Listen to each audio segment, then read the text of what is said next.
Pronto, agora sim.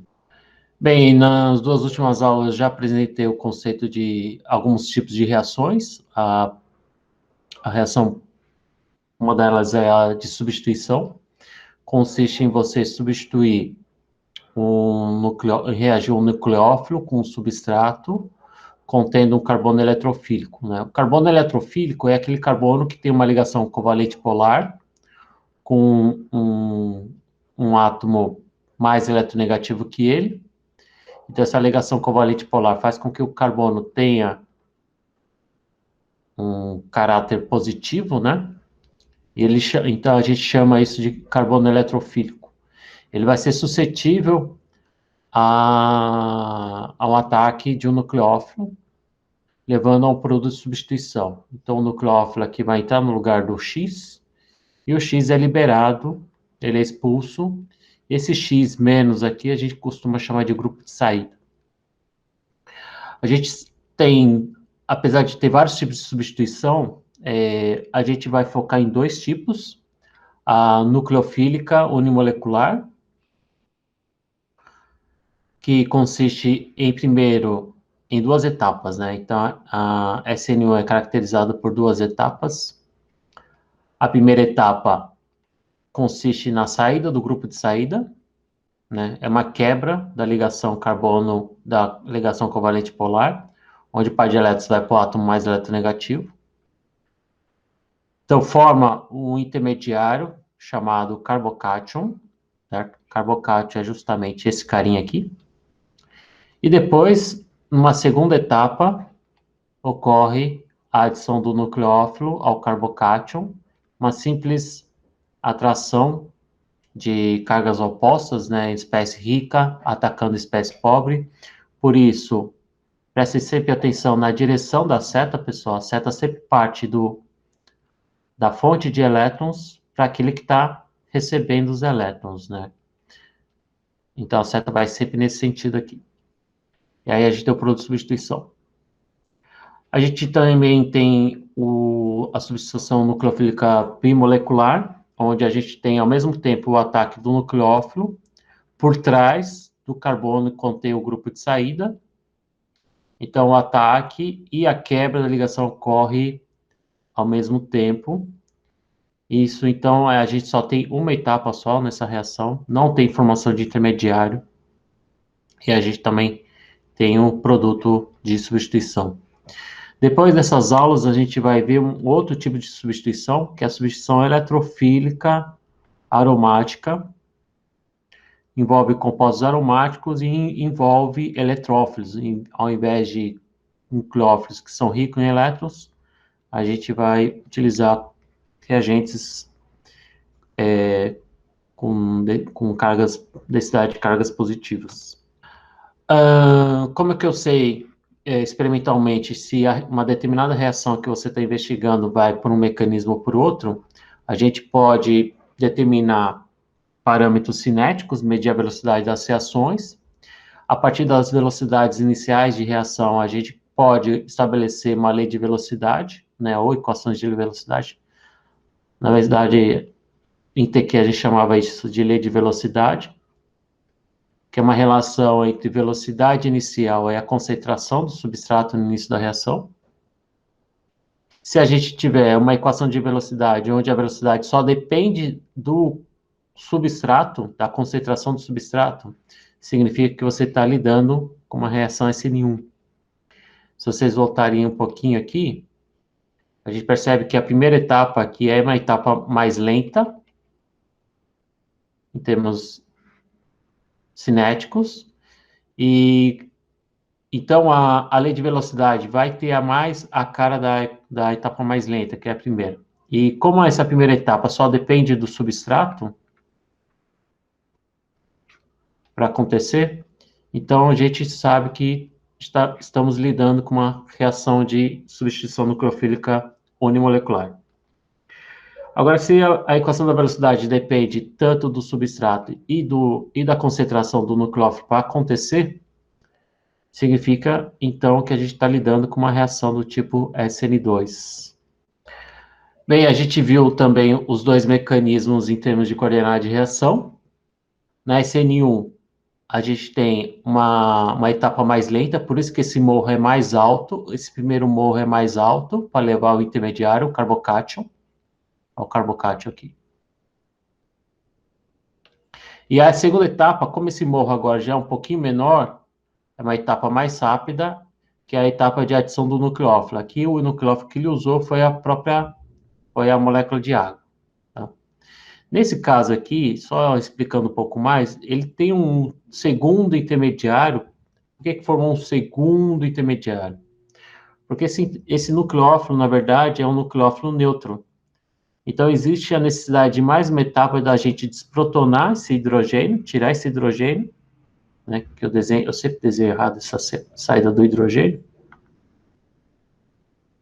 Eu vou até apagar para não confundir vocês. E essa saída do hidrogênio é uma desprotonação, uma equilibração base, e aí você tem o produto final, que é um álcool. Tá? Então, por isso que eu tenho mais um vale aqui no finalzinho, bem rápido, que é a etapa de desprotonação para levar ao produto o álcool. Tá, mas o mais importante está aqui. Então, a primeira etapa, um morro grandão, porque é uma etapa lenta, está escrito aqui em inglês. Essa etapa lenta depende só do substrato para essa reação acontecer, que é justamente a quebra da ligação carbono-grupo de saída. E aí você forma o carbocation e depois você tem a adição do nucleófilo.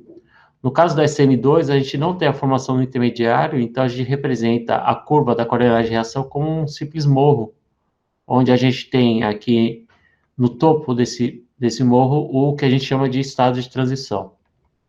Não confundam estado de transição com intermediário. Intermediário é uma espécie que a gente consegue observar, consegue detectar. Estado de transição seria mais algo que a gente não consegue visualizar, mas a gente consegue tentar estabelecer uma possível estrutura, que é quando, principalmente nesse ponto mais alto, é quando as ligações estão sendo formadas e as ligações estão sendo rompidas. Tá? Então, a reação pode, se a gente voltar aqui, a gente pode voltar aos reagentes ou pode ir na direção dos produtos. Em termos de reatividade, a gente pode, dependendo da estrutura do substrato, principalmente, a gente pode prever que tipo de reação em função do tipo de substrato que a gente está trabalhando. Então, quando a gente tem um substrato altamente, que a gente fala substituído, ou seja, com carbono ligado ao grupo de saída, está aqui. Quanto mais carbono estiver ligado a esse carbono, ele vai ter uma preferência em reagir via SN1. Agora, quanto menos substituído tiver esse carbono, ou seja, menos substituído não, quanto mais hidrogênio estiver ligado a esse carbono, certo? Mais cara de metila, né, que é um grupo metil, ele vai preferir reagir via SN2. Então, o grau de substituição aumenta nesse sentido, há uma preferência por reagir via SN1, e quanto menos substituído tiver, ou com mais hidrogênio estiver ligado a esse carbono, ele vai preferir reagir via SN2. Vamos ver rapidinho por que SN1 prefere um substrato bastante substituído com carbonos, enquanto que um SN2 prefere que haja hidrogênios substituídos nesse carbono. Bem, no caso da SN1, quanto mais carbonos estiver ligado ao carbono do carbocation, né, que é aquele que está ligado ao grupo de saída, mais estável vai ser esse carbocation. Então, existe uma relação entre estabilidade do carbocation e a reatividade do substrato.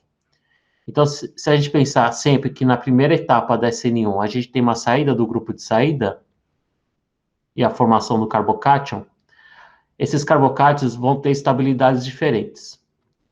Quando o carbocation é bastante substituído com carbonos, as ligações carbono-hidrogênio do carbono vizinho, eles possuem pares de elétrons, tem uma nuvem eletrônica, e aqui está vazio, né? Isso aqui a gente chama de orbital P vazio. Professor, de onde vem esse orbital P vazio?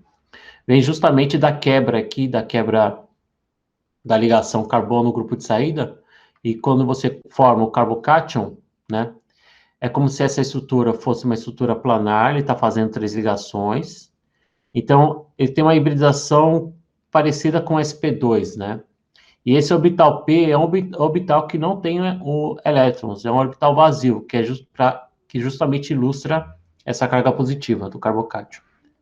Então, quando você tiver grupos vizinhos contendo ligações sigma, né, com elétrons, ele vai ter uma certa estabilização por causa da doação dessa nuvem eletrônica da ligação carbono-hidrogênio orbital P vazio. Isso se assemelha, isso é um processo que eu chamaria também de efeito indutivo, né? O efeito indutivo é a estabilização de cargas através das ligações sigma, que é justamente o que está acontecendo aqui. Tá? Só que essa ilustração está representando esse efeito indutivo através das ligações carbono e hidrogênio. Então, quando é essa sobreposição aqui, né, que nada mais é que, no fundo, ilustrando rapidinho, é uma seta de doação de elétrons para esse carbono, a gente chama isso de hiperconjugação. Tá, então, vou escrever aqui em português, porque esse termo aparece muito em provas, concursos, na parte de química orgânica. Então, se eles perguntarem o que é hiperconjugação, é uma forma de efeito indutivo para você estabilizar carbocátions através dos substituintes ligados a esse carbono. Tá? Você vê que aqui, quando eu tenho hidrogênios, eu não tenho hiperconjugação. Então, por isso que para esse N1, quanto mais substituído for o carbocátion, mais estável ele vai ser. Então, aqui existe a estabilidade por hiperconjugação, visto em SN1. Em SN2, por que ele prefere o contrário? Por que ele prefere substratos contendo hidrogênios ligados ao carbono? Aqui é uma simples questão de impedimento estérico, né? Como o ataque do nucleófilo precisa ser feito, ele precisa atacar o carbono, ele precisa chegar no carbono, né? O par de elétrons aqui precisa se aproximar no carbono. Quanto menos volumosos forem esses grupos, mais fácil vai ser esse ataque. E o contrário também o contrário também se aplica. Então, quanto mais volumosos tiver esses grupos, quanto tiver muito substituído, esse nucleófilo vai ter dificuldades de atacar o carbono e liberar o grupo de saída e fazer a substituição bimolecular, né, a SN2. Tá? Então, dependendo do que tiver substituído esse carbono, se tiver grupos muito volumosos, esse hidróxido, por exemplo, que é um nucleófilo, nesse caso aqui, não vai atacar mais o carbono, tá? Então, ele pode deixar de atacar como nucleófilo e ele pode agir como base. Então, a gente vai ver hoje que é quando isso acontece, tá? Então, obviamente, acontece em paralelo, mas a gente pode direcionar algumas reações para que o nucleófilo atua particularmente como base e deixe de fazer SN2. E aí, se ele atuar como base, ele vai fazer uma reação de eliminação, que é a outra reação que a gente vai ver hoje. A estereoquímica da reação SN1 e SN2, ela pode ser... A gente pode, por exemplo, fazendo aqui uma interpretação diferente, se você faz uma determinada reação, reage um composto quiral, certo? Esse composto tem um carbono com 4 substituintes diferentes, então a gente tem a gente tem o objeto imagem, né, como isômeros. Se a gente pegar só um deles, por exemplo, o S, tá? E faz uma reação. Se os produtos derem uma mistura RS, né, então eu reagi aqui no caso com água. Se eu reagir e der uma mistura, ou seja, o produto é um produto racêmico. O que é um produto racêmico? É quando você tem, a partir de um substrato quiral, você levar uma mistura de enantiômeros. Mistura de enantiômeros. Então, se ocorrer uma racemização, ou seja, eu formei uma mistura, significa que eu reagi sob condições de SN1. Tá? Porque eu sei que é SN1, de novo, está atrelado ao mecanismo. Como a primeira etapa consiste na saída do grupo de saída, então eu vou formar o carbocátion, né? Eu vou colocar aqui o CH3 desse lado, eu vou colocar o CH2, CH3 aqui, eu vou colocar o hidrogênio aqui para trás. Você vê que não estava bem nessa sequência aqui, mas tudo bem, né? Então, como a estrutura do carbocátion é planar, na hora de você atacar o nucleófilo, você pode atacar. Como que você junta uma coisa no plano, né? Quando você faz um ataque no plano, uma estrutura planar, você tem duas possibilidades. Você pode atacar por cima, ou a molécula da água, o nucleófilo, ele pode atacar por baixo, né? Então eu posso ter duas possibilidades. Então se você atacar por cima, você vai ter a água aqui, certo? Na verdade, ele vai estar nessa forma depois da desprotonação. Ou você vai ter a água embaixo. Então você vai ter uma mistura de produtos que depois vão levar a esses dois produtos aqui. Você vai levar uma mistura. Tá? Então o fato do carbocátion ser planar e o nucleófilo poder atacar tanto por cima como por baixo faz com que haja a formação de dois produtos. Tá? Então, uma prova, eu posso falar assim, ó, eu misturei tal coisa com tal coisa, esse reagente é quiral, reagir com esse nucleófilo e dá uma mistura. Então, que tipo de reação que aconteceu? Então, foi mais CN1, justifique. Por causa da formação do carbocátion. O carbocátion é planar, ele permite que o ataque do nucleófilo haja duas possibilidades do nucleófilo atacar. Nessas duas possibilidades, eu vou ter a formação de dois produtos. Tá? Então, aqui o R e o S-butanol. No caso da SN2, se eu fazer uma reação muito parecida, agora eu estou usando o nucleófilo um pouquinho mais forte, tá? Se eu usar um nucleófilo aqui um pouco mais forte, esse nucleófilo vai chegar no carbono e vai expulsar o grupo de saída. Então, eu estou usando uma condição agora mais para SN2, tá? E aí, se eu verificar que houve apenas a formação de um produto e a estrutura, o nucleófilo, ele está numa estereoquímica que assemelha a uma inversão de configuração, ou seja, como ele ataca por trás, esse bromo sai, né? Esse OH é como se ele estivesse agora do lado de cá, né? E aí, tanto é que a estereoquímica agora, a configuração absoluta mudou do S para o R. Tá? Quando tem, então, uma inversão e apenas um produto, significa que eu fiz uma reação. A reação ocorreu com o mecanismo de SN2, tá? Ou nas condições de SN2. O que faltou falar da aula passada é a influência do solvente para esses tipos de reações, tá? Então, tem solventes que favorecem também SN1, SN2. Então, existem vários parâmetros para que a gente consiga prever ou direcionar uma reação para que seja SN1, SN2. Então, o substrato é importante, tá? O solvente é importante e o nucleófilo também é importante. Então, são três parâmetros bastante importantes para a gente ver para qual tipo de substituição nucleofílica a gente vai direcionar. Então, o substrato diz muito se uma reação vai por um caminho ou por outro. A força do nucleófilo também diz muito, tá? E também o solvente que a gente estiver usando. Como que o solvente pode influenciar nesse tipo de reação, SN1, SN2?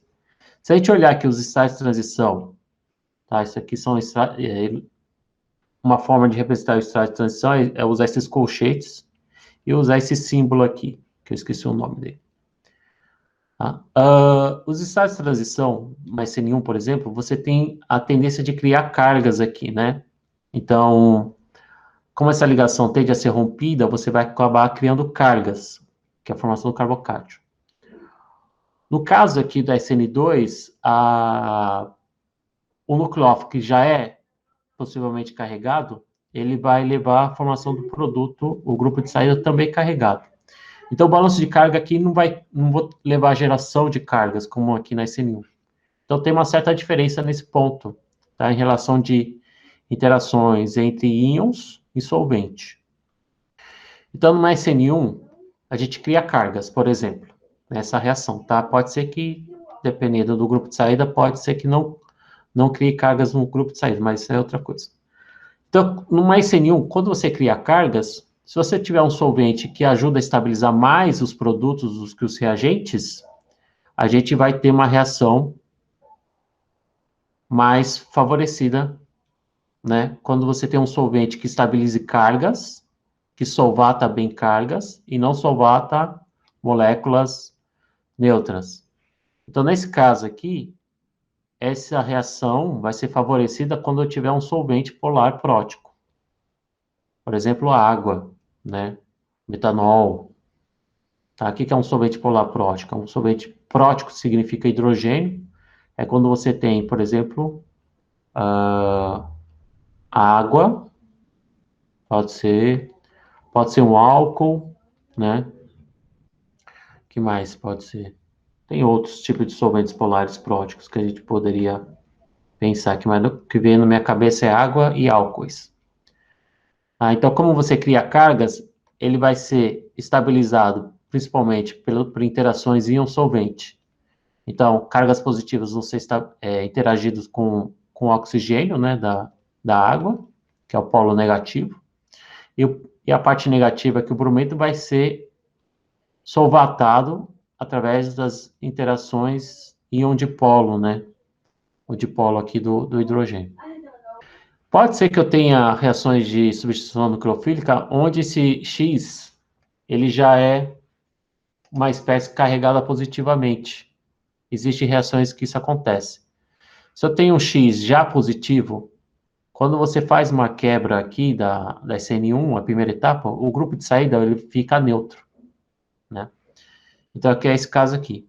Se o substrato for carregado, o aumento da polaridade do solvente diminuirá a velocidade da reação. Então, por quê? Porque se você tiver um grupo de saída agora que seja neutro, aí você precisa, se você tiver um solvente muito polar, ele vai preferir solvatar o reagente e não o grupo de saída. E aí a velocidade vai ser diminuída.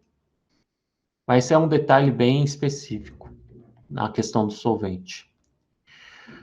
Em reações de SN2, depende também dos reagentes. Então, por exemplo, eu tenho aqui um nucleófilo.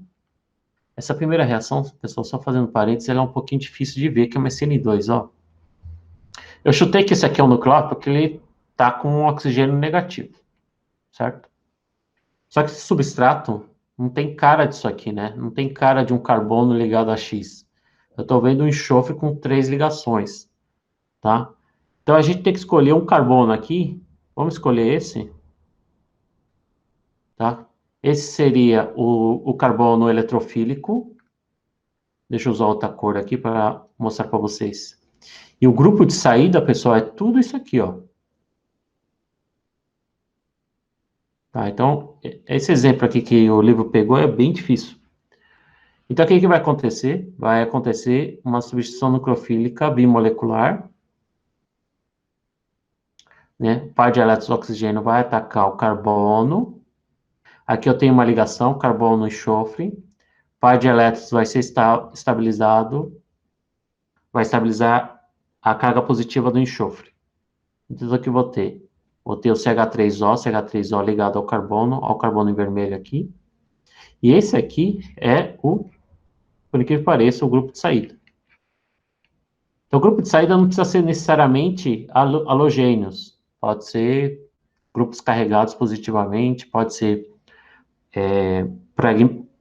substituintes orgânicos, tá? Então, aqui a gente tem um exemplo onde o grupo de saída é bem atípico.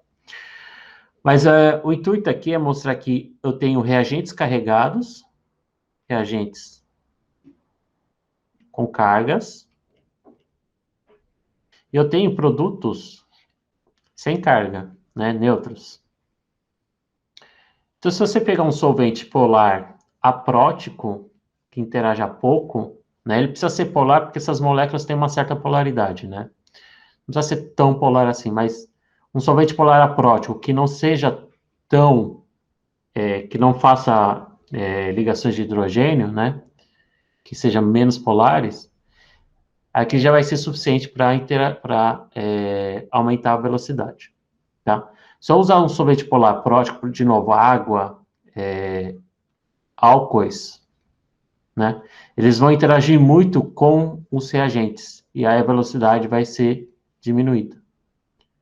Me dá um exemplo, professor, de solvente polar prótico. Por exemplo, acetona.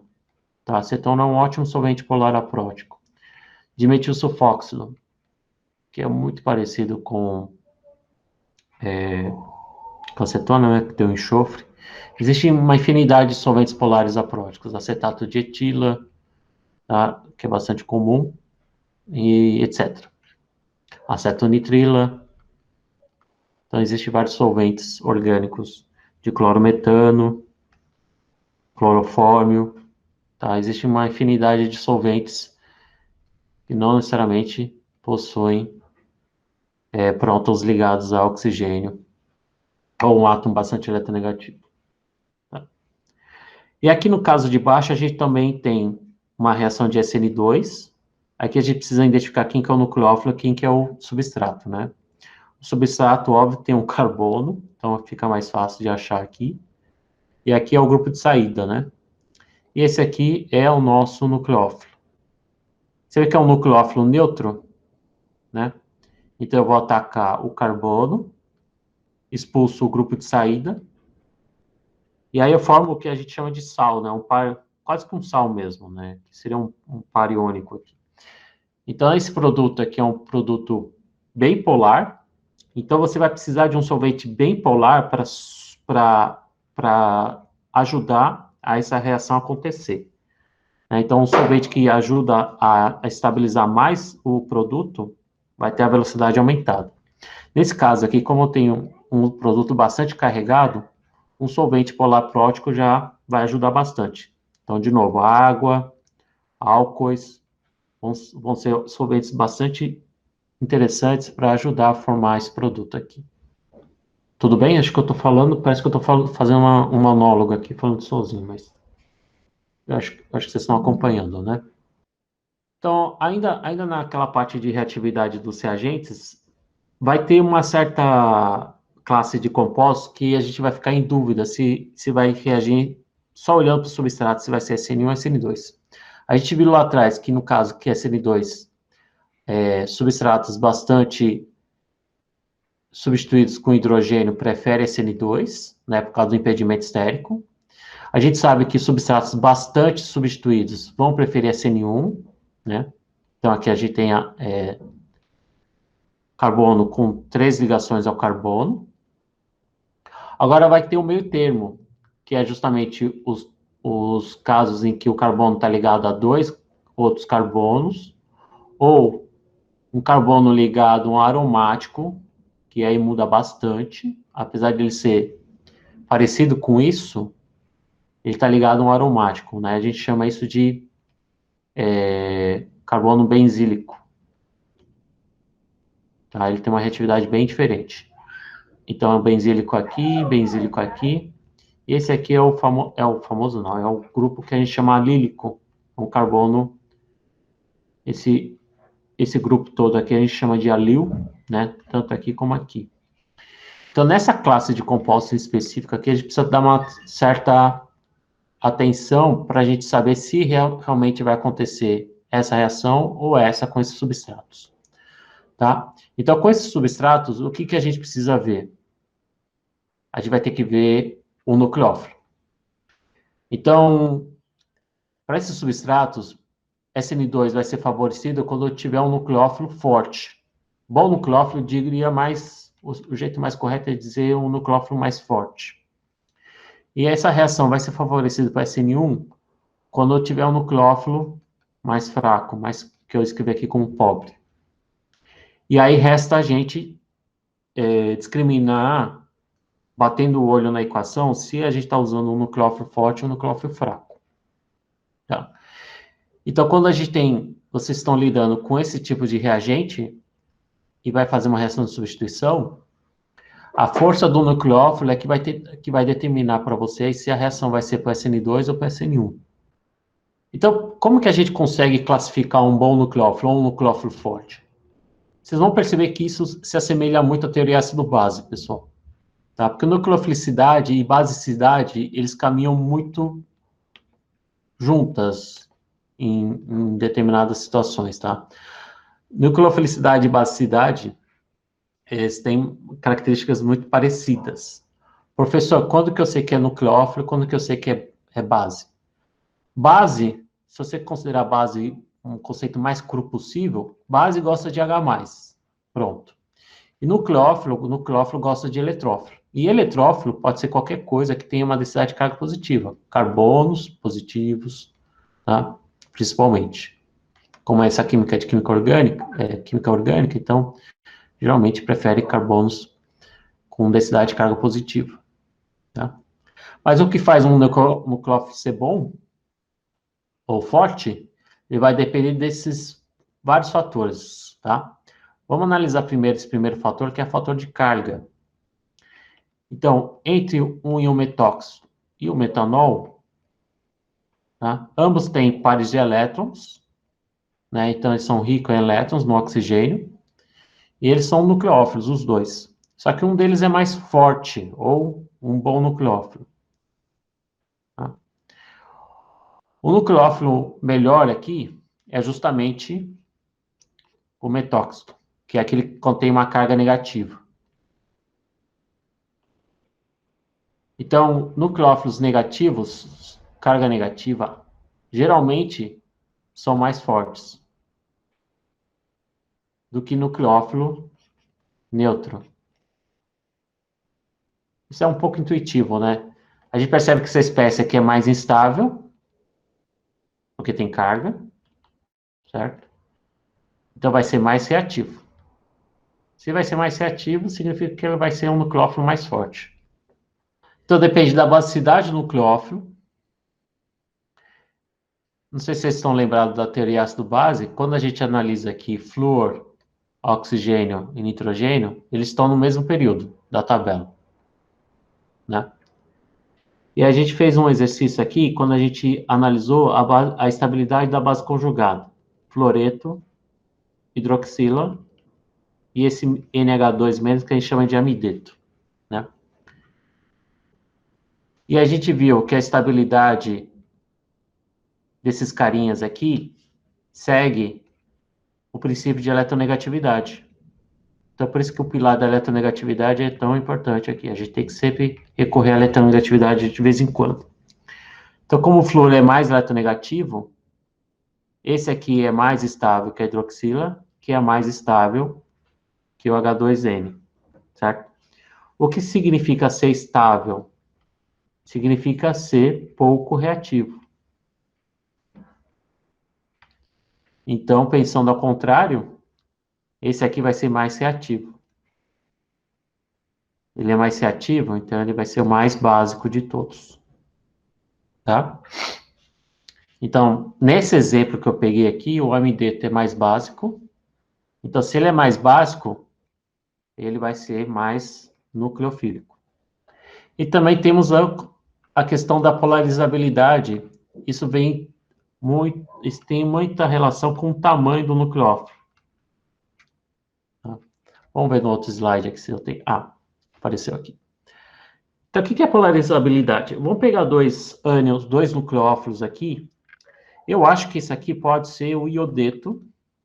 E esse aqui pode ser, por exemplo, um cloreto. Tá? Ambos são nucleófilos, porque estão ricos em elétrons. E eles vão atrás do carbono eletrofílico. É questão de cargas opostas se atraindo.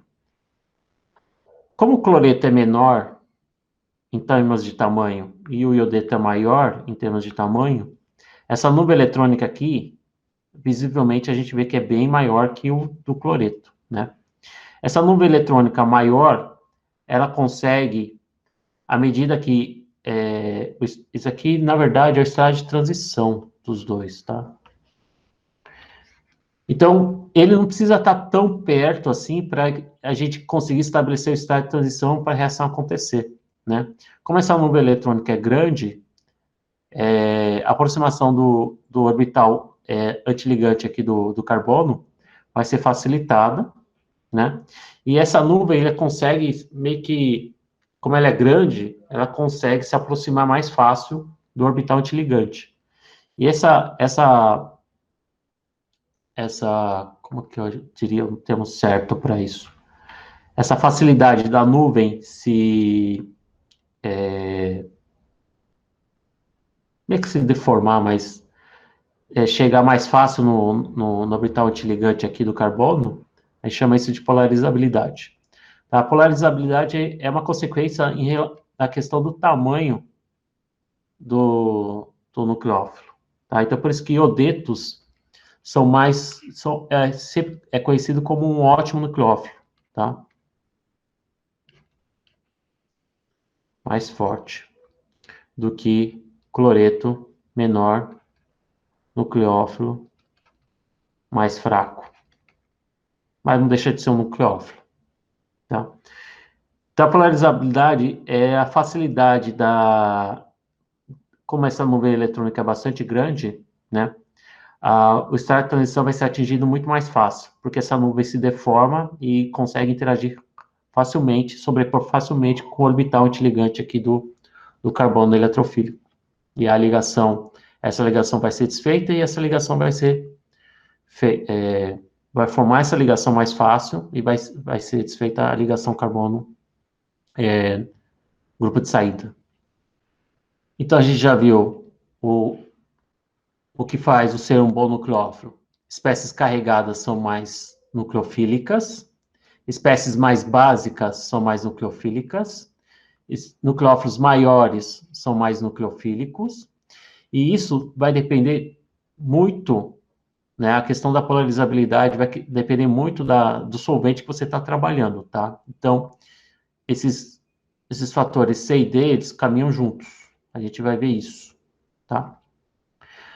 Então, eu acabei de falar lá atrás, agora há pouco, porque como o iodeto é maior, ela é mais polarizável, que a gente fala, né? Ele tem uma densidade de carga baixa, então é fácil de ele conseguir atacar o carbono contendo o grupo de saída, tá? Apesar de ele, ao sentido da basicidade ser contrário, né? O que prevalece aqui no caso do iodeto vai ser a polarizabilidade, principalmente quando a gente fazer a reação em solvente prótico, tá?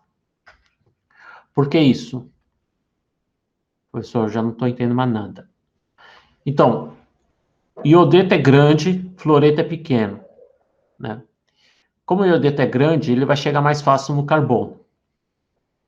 Isso só vai acontecer, né? Essa seta aqui está escrito de tamanho e a da nucleofilicidade solvente, né? Quando você tem um nucleófilo grande, ele tem uma densidade de carga baixa, né? Esse par de elétrons aqui, em termos de carga, é a mesma quantidade de carga. Uma carga negativa e uma carga negativa. Só que como ele está espalhado numa nuvem maior, a densidade de carga vai ser baixa. Então, ele vai atrair poucas moléculas do solvente. Então, ele vai ser, vamos dizer assim, menos solvatado do que com o fluoreto, por exemplo. O fluoreto ele tem uma densidade de carga alta, por ele ser menor.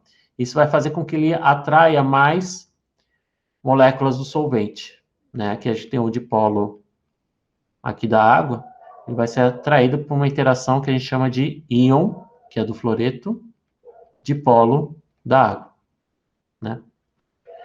Então, quando você tem um solvente prótico, você vê que esse iodeto está mais disponível para atacar um substrato. E aqui você precisa desfazer essas moléculas, essas interações para o fluoreto atacar o carbono. Então ele está menos disponível para atacar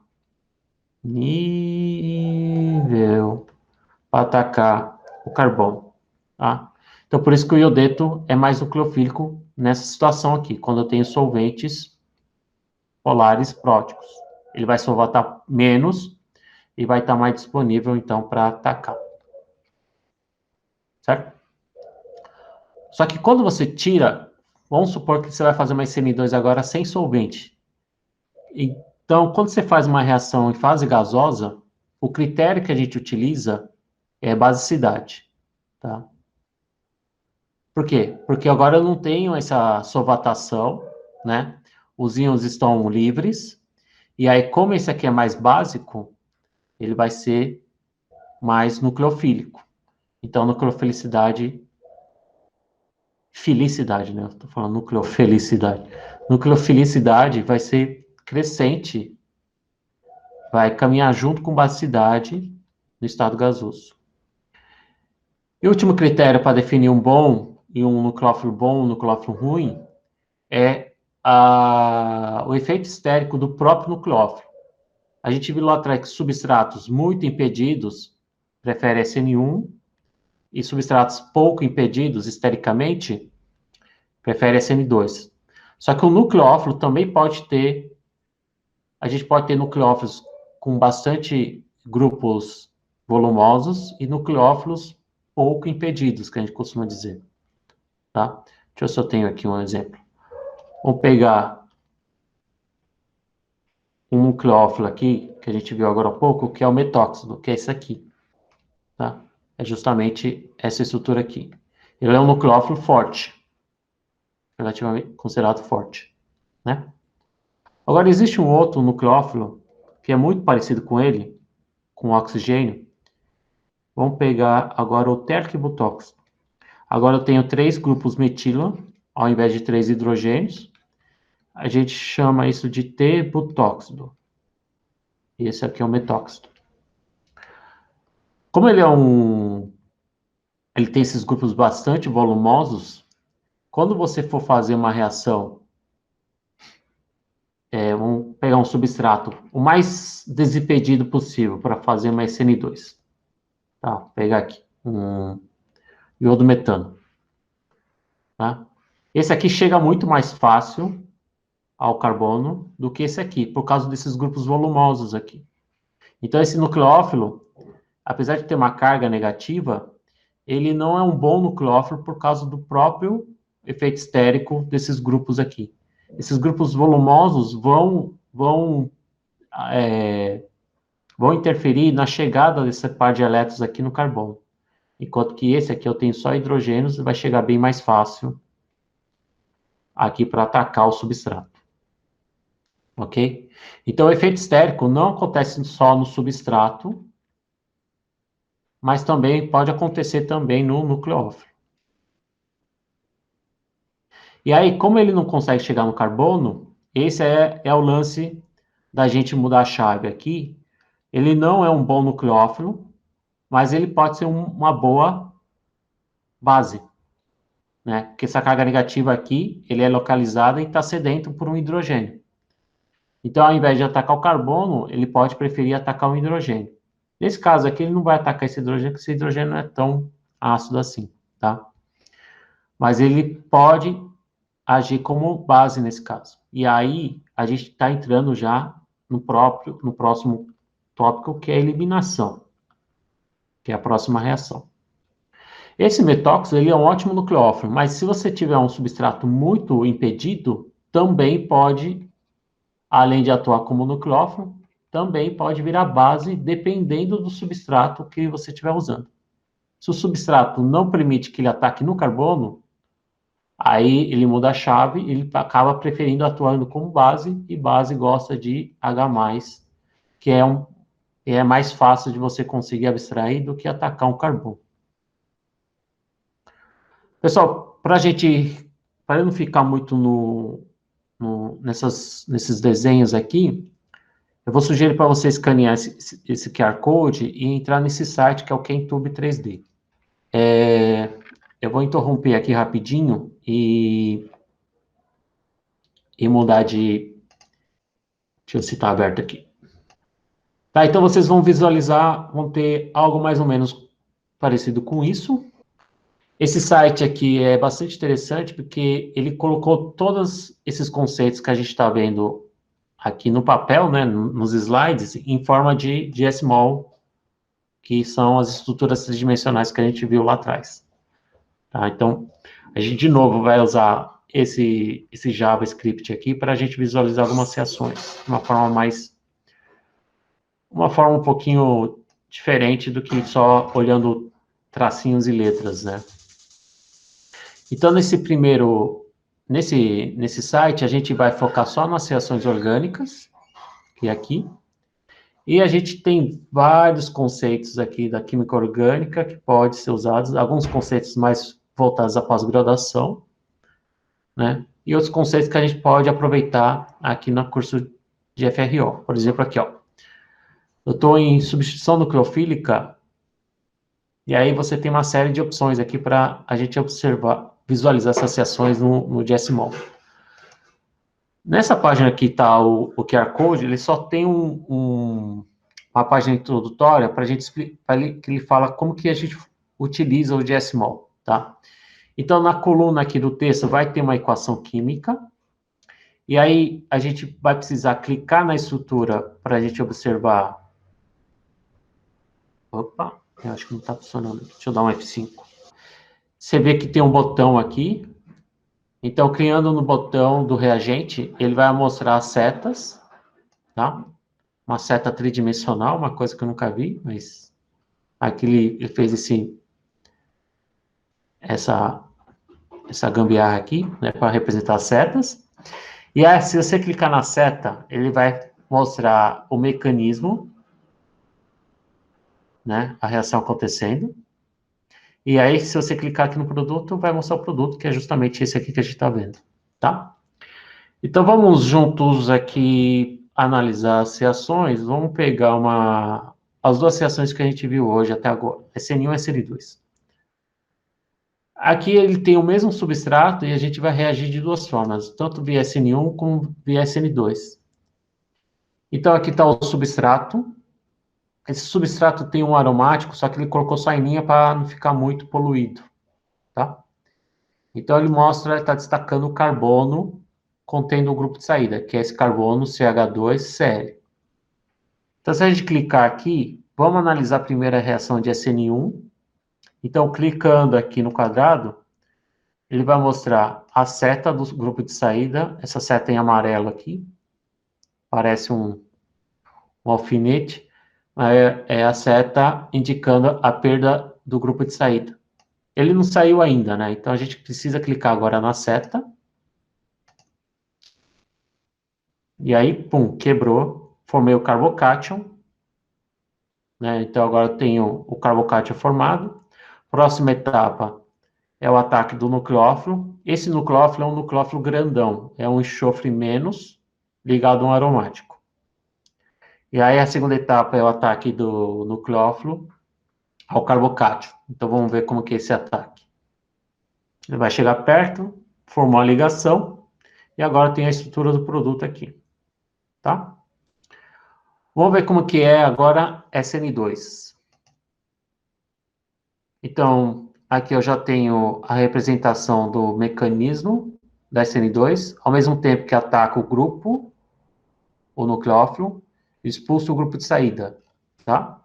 Então, se eu dar um zoom aqui, ó, então vocês estão observando que ele está atacando por trás da ligação do carbono com o grupo de saída, tá? Ele não vai atacar na frente, por cima, por baixo, ele vai ser sempre por trás aqui. Deixa eu ver se eu consigo colocar numa...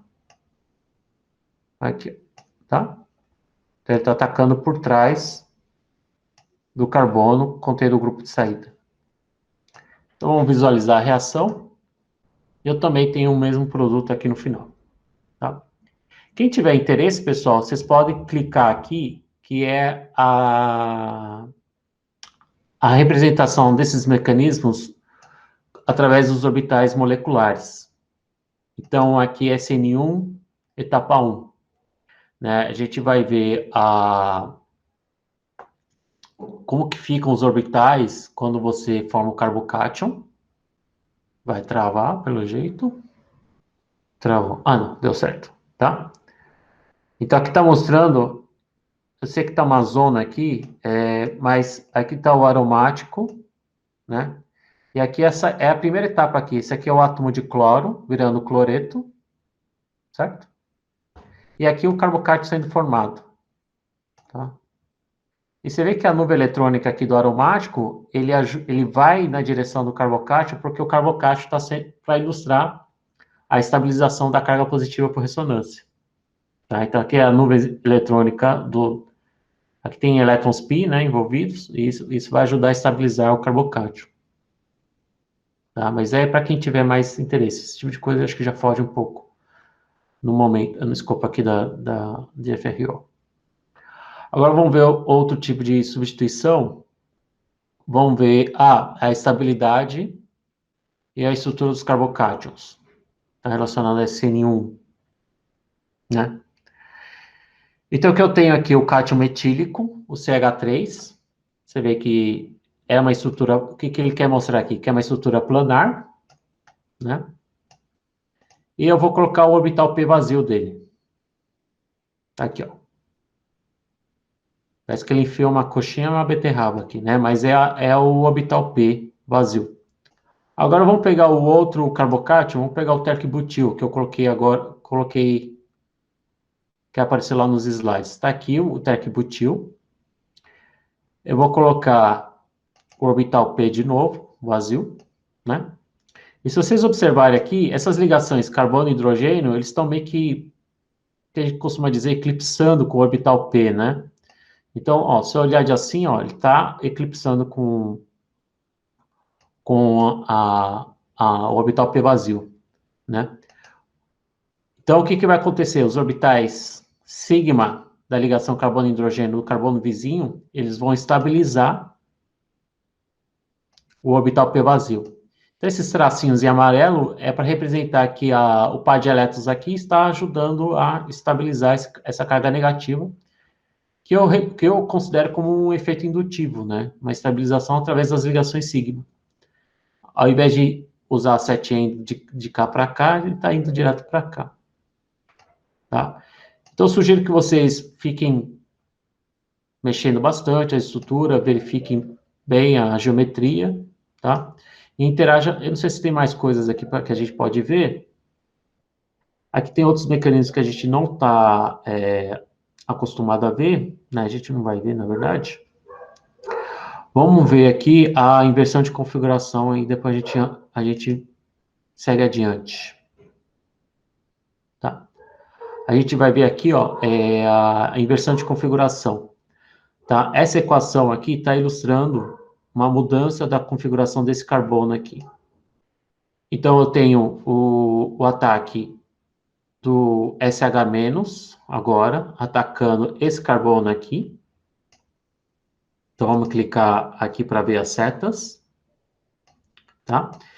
Ataque ao carbono, saindo do grupo de saída, SN2. Né? Então, ele está fazendo uma reação de SN2. E se vocês prestarem atenção aqui na configuração desse carbono, né? O cloro aqui está para frente, o hidrogênio, cloro e hidrogênio estão para frente, metila e o fenil estão para trás. Eu cliquei aqui na seta, vai ocorrer a reação, vai formar mais ou menos esse estado aqui, né? Ao mesmo tempo que a ligação está sendo formada, a ligação está sendo rompida. Eu ainda tenho a ligação para frente e as duas ligações para trás, mas você vê que agora o amarelo está para cima e o hidrogênio está para baixo. Então, você inverteu a configuração, né? Eu quebrei ligação e formei uma nova ligação com estereoquímica oposta, mostrando que houve a inversão de configuração. Tudo bem? Nesse mesmo site tem as reações de eliminação. Então, depois da aula de hoje, não precisa ser depois, logo depois, mas eu sugiro que vocês também dê uma olhada nas animações de reação de eliminação. Beleza, pessoal. A reação de eliminação seria a próxima reação, o próximo tipo de reação que a gente costuma dar nessa disciplina de funções e reações orgânicas, tá? A reação de eliminação, ela sempre vai estar junto com as reações de substituição, por conta da reatividade do nucleófilo. Então, se o nucleófilo ele for muito básico, eu posso ter em paralelo na reação uma reação de eliminação. A reação de eliminação vai ocorrer quando eu tiver uma base, eu preciso ter uma base para ter uma eliminação, eu preciso ter um hidrogênio no carbono ligado a um carbono, e esse carbono precisa estar ligado a um carbono contendo um grupo de saída. Tá? Esse grupo de saída é aquele mesmo grupo de saída da substituição nucleofílica. Mas se o nucleófilo, por exemplo, ele tiver um caráter muito básico, se você tiver nessa estrutura do substrato, aqui é o substrato, certo? Um carbono vizinho contendo um hidrogênio, eu posso ter a reação de eliminação. Tá? E essa reação de eliminação também ocorre por dois mecanismos. A unimolecular, muito similar a SN1. Tá? Então, toda vez que eu tiver SN1, eu posso ter também a eliminação. Como que ocorre a eliminação, então? No caso aqui, eu tenho uma saída do grupo de saída. Isso aqui é similar a SN1, né? E a formação do carbocátio. Então, eu tenho intermediário, carbocátio, de novo. E aqui, no caso, o nucleófilo, ele, por mais que ele seja fraco, ele pode abstrair um hidrogênio do carbono vizinho, e esse par de elétrons aqui vai ser usado para formar uma dupla ligação para ajudar a estabilizar a carga positiva. E aí eu vou ter a formação de uma dupla ligação, de um alceno, né? E o nucleófilo vai estar protonado, certo? Então, aqui é um caso em que o nucleófilo atua como base. A gente sabe que esse nucleófilo pode atuar como nucleófilo, atacar direto o carbono, com papel de nucleófilo, mas o nucleófilo também pode ter um papel de base, que é atacar esse outro eletrófilo, mas que a gente chama de ácido, e abstrair o hidrogênio para formar uma dupla ligação. Pode ocorrer também a bimolecular. Ele já não é tão parecido com a SN2, tá? Mas ele compete com a SN2. Então, se você tem um nucleófilo agora um pouquinho mais forte, ele pode atacar direto o hidrogênio. Essa ligação vai formar uma ligação dupla. E esse carbono, para não ficar com 5 ligações, ele expulsa a ligação mais polarizada, que é a ligação ligada ao grupo de saída, e vai expulsar o grupo de saída. Tá? Então, você vai ter aqui um alceno nesses dois casos. Tudo bem? Tá? Aqui seria o estágio de transição. Ao mesmo tempo que eu estou formando ligações, estou rompendo ligações, estou formando ligações, estou rompendo ligações. Então, a gente põe tudo tracejadinho. Né? Parece um híbrido de ressonância, mas aqui é só para ilustrar que as ligações estão sendo rompidas e estão sendo formadas. O que eu quero que vocês prestem atenção aqui na E2 é a disposição do hidrogênio e do grupo de saída. Tá? O hidrogênio está meio que para cima e o bromo está meio que para baixo. Essa orientação, essa conformação aqui a gente vai ver de novo daqui a alguns slides, tá? Bem, a reatividade por uma eliminação, de novo, vai depender muito de quão estável for isso aqui, né? Então, o grupo de saída, quanto mais estável, mais reativo essa reação de eliminação vai ser, tá? Então, o que são bases conjugadas? Isso aqui se assemelha muito à química da base conjugada. Por isso que iodetos são melhores grupos de saída, apesar de serem melhores nucleófilos, depois seguidos de brometos, cloretos e fluoretos. Tá? Então, principalmente em eliminação 2 ou eliminação 1 também serve. Tá? A reatividade também em termos de substrato. Tá? Uma coisa que eu não dei tempo de estudar, porque faz tempo que eu não dou essa disciplina, mas é a regra que a gente chama de... Eu acho que eu estou escrevendo o nome dele errado, Sites-F. Deixa eu só conferir se é isso aí mesmo. Depois eu confiro, tá, pessoal? É a regra desse cara que descobriu que quanto mais substituído for o substrato, ele vai levar um alceno também mais substituído, né? E alcenos mais substituídos geralmente reagem melhor do que alcenos menos substituídos.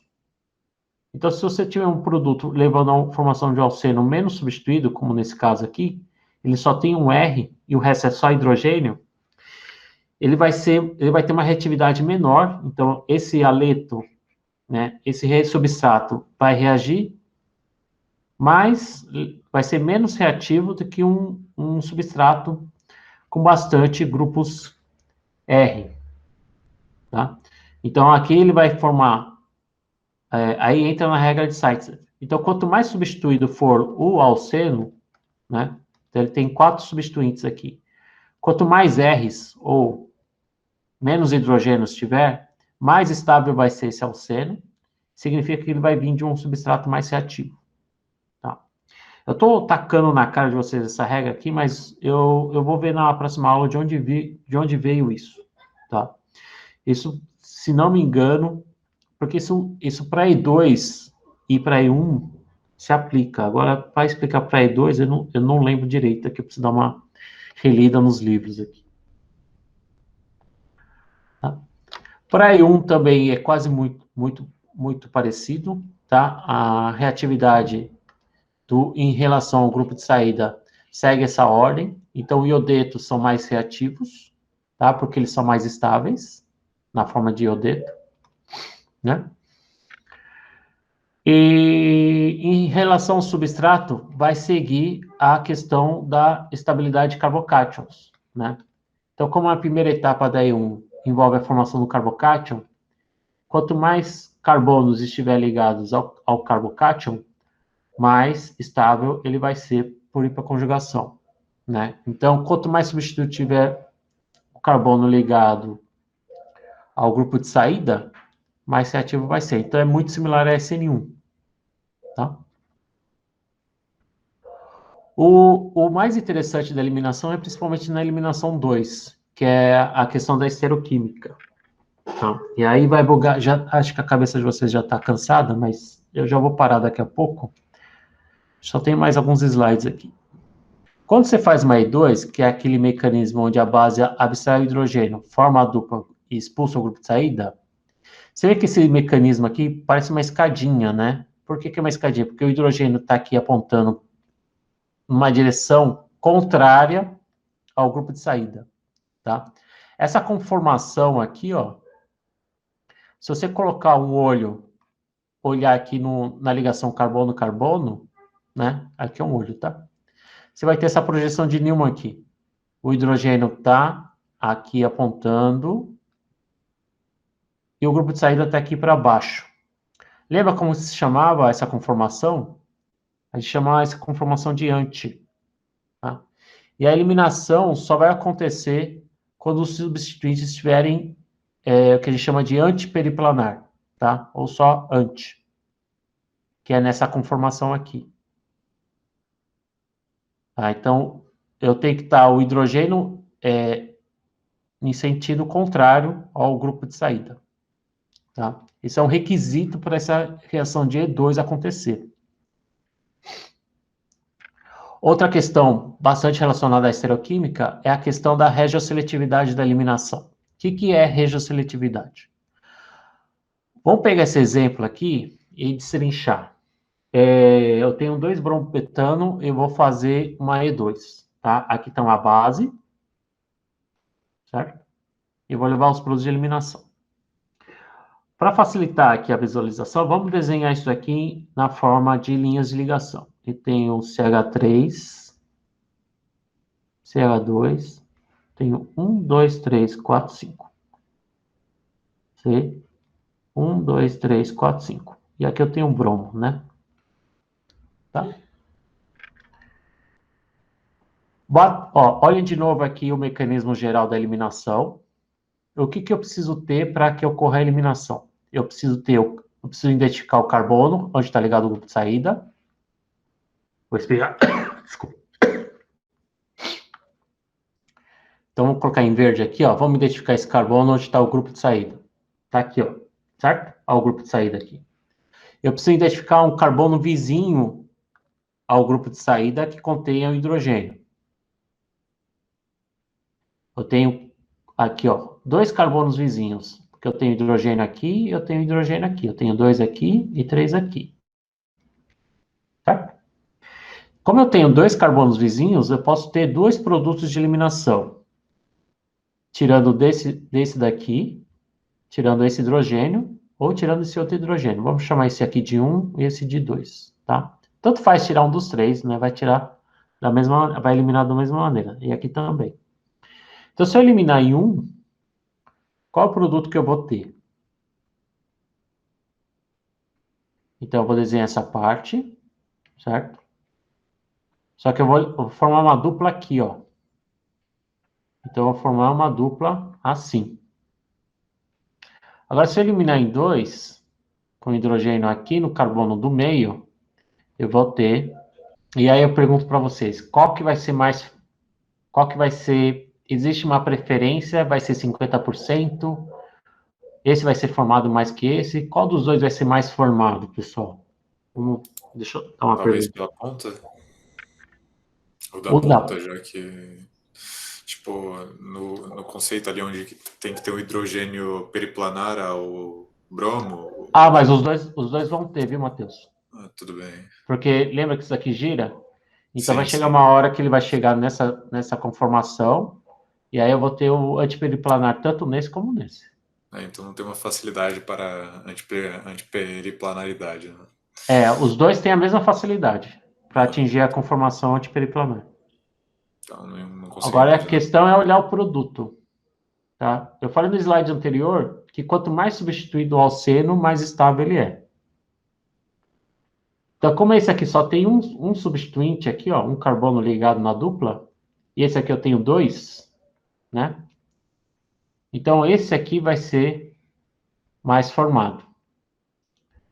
Então, das duas opções, um deles vai ser melhor formado, ou seja, vai ser mais... esse é o seno. Existe uma seletividade que a gente fala, tá?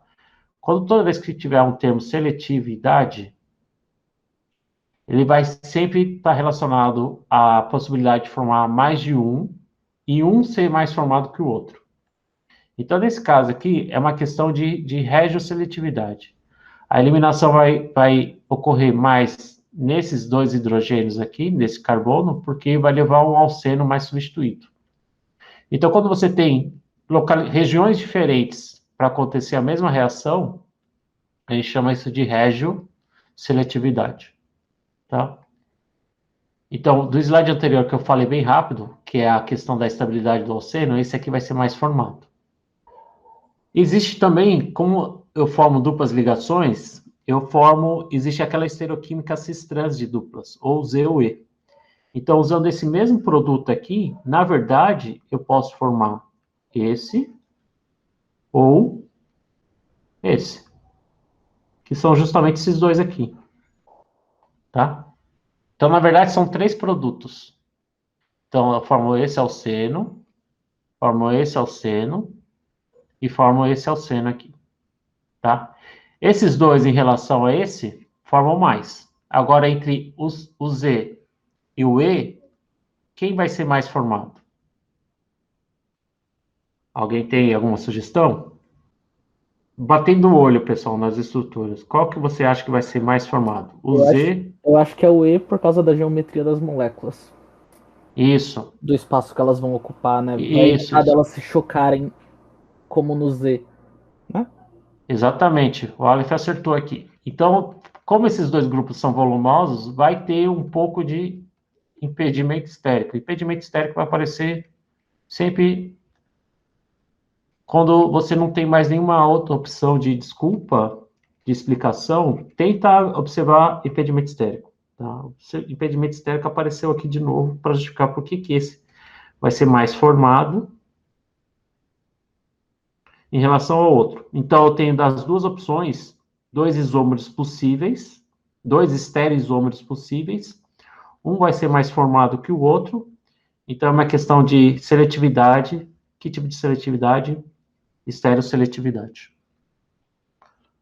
Tá? O régio é quando eu tenho duas opções de fazer a reação, e a estéreo é quando eu tenho duas opções de estereoisômeros a serem formados. Tá?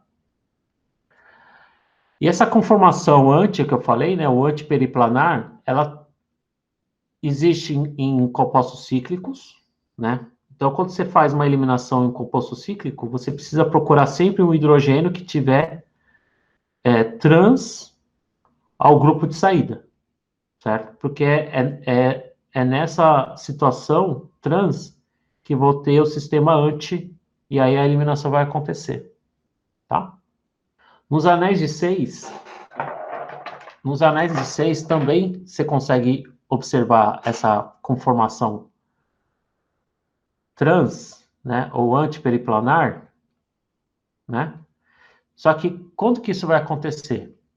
Isso só vai acontecer quando eu tiver o grupo de saída na posição axial para baixo ou para cima, e um hidrogênio vizinho, no carbono vizinho, que esteja também em axial, só que na posição em relação trans ao grupo de saída.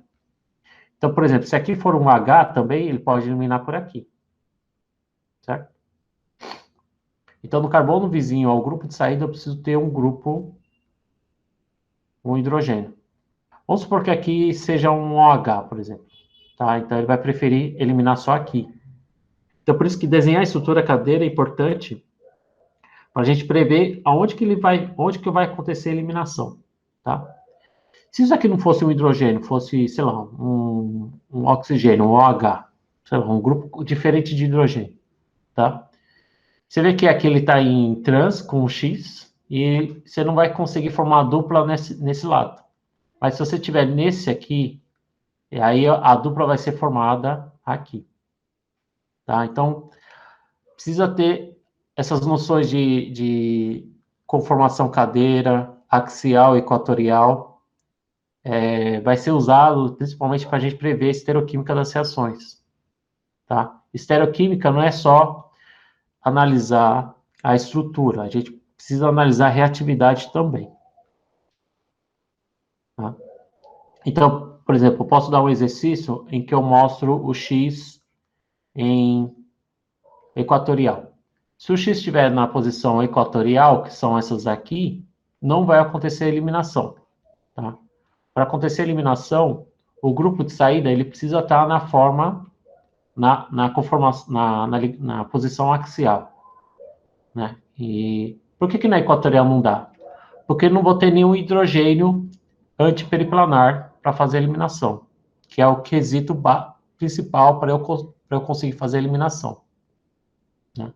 Quando o X está me apontando para fora, não vou ter hidrogênios para ter esse sisteminha aqui antiperiplanar, né? Que é basicamente isso aqui quando está aqui em vermelho. No caso da E1, a estereoquímica da E1 é muito parecida com a SN1, né? Uma vez que você forma o carbocátion, qualquer hidrogênio do carbono vizinho vai servir como hidrogênio ácido para o nucleófilo abstrair e formar duplo, tá? Aqui nessa equação, ele pegou os hidrogênios desse carbono em azul. E aí eu formo tanto o cis como o trans, né? Ou Z ou E.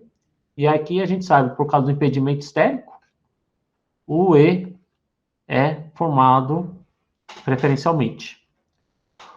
Eu não sei se foi de propósito, mas esse livro esqueceu que tem hidrogênios aqui desse carbono também. Então, eu poderia ter formado um pouco do produto de eliminação aqui, né? Eu perderia um desses hidrogênios e eu teria o CH3, CH2, C dupla CH2, né? Então, eu teria o 1-buteno também. Um pouco vai ser formado, não muito, né? Porque ele é menos formado, mas a gente poderia considerar aqui a formação dele. Tá? E essa disposição aqui de antiperiplanar não cai por terra, porque o X ele já saiu, né? Ele está na forma de carbocátion. Então, tanto faz tirar o hidrogênio de cima, o hidrogênio de baixo, tá? Porque não vai ter mais essa disposição. A gente está lidando com o carbocátion. Pessoal, vou parar por aqui, porque eu acho que eu falei bastante. E aula que vem, eu só vou finalizar de vez essa parte aqui, comentando sobre a competição entre substituição nucleofílica e eliminação. Lembrando que essas duas reações ocorrem em paralelo, né? Então, existem muitas reações que são feitas experimentalmente, que a gente pode ter um pouco de produto de substituição, pouco produto de eliminação e muito de substituição. Posso ter quase metade, metade, e eu posso ter situações em que eu tenho mais eliminação do que substituição, tá? Isso vai depender muito do tipo de substrato, da força do nucleófilo, do solvente, tá? E isso a gente vai ver com mais detalhes na aula que vem.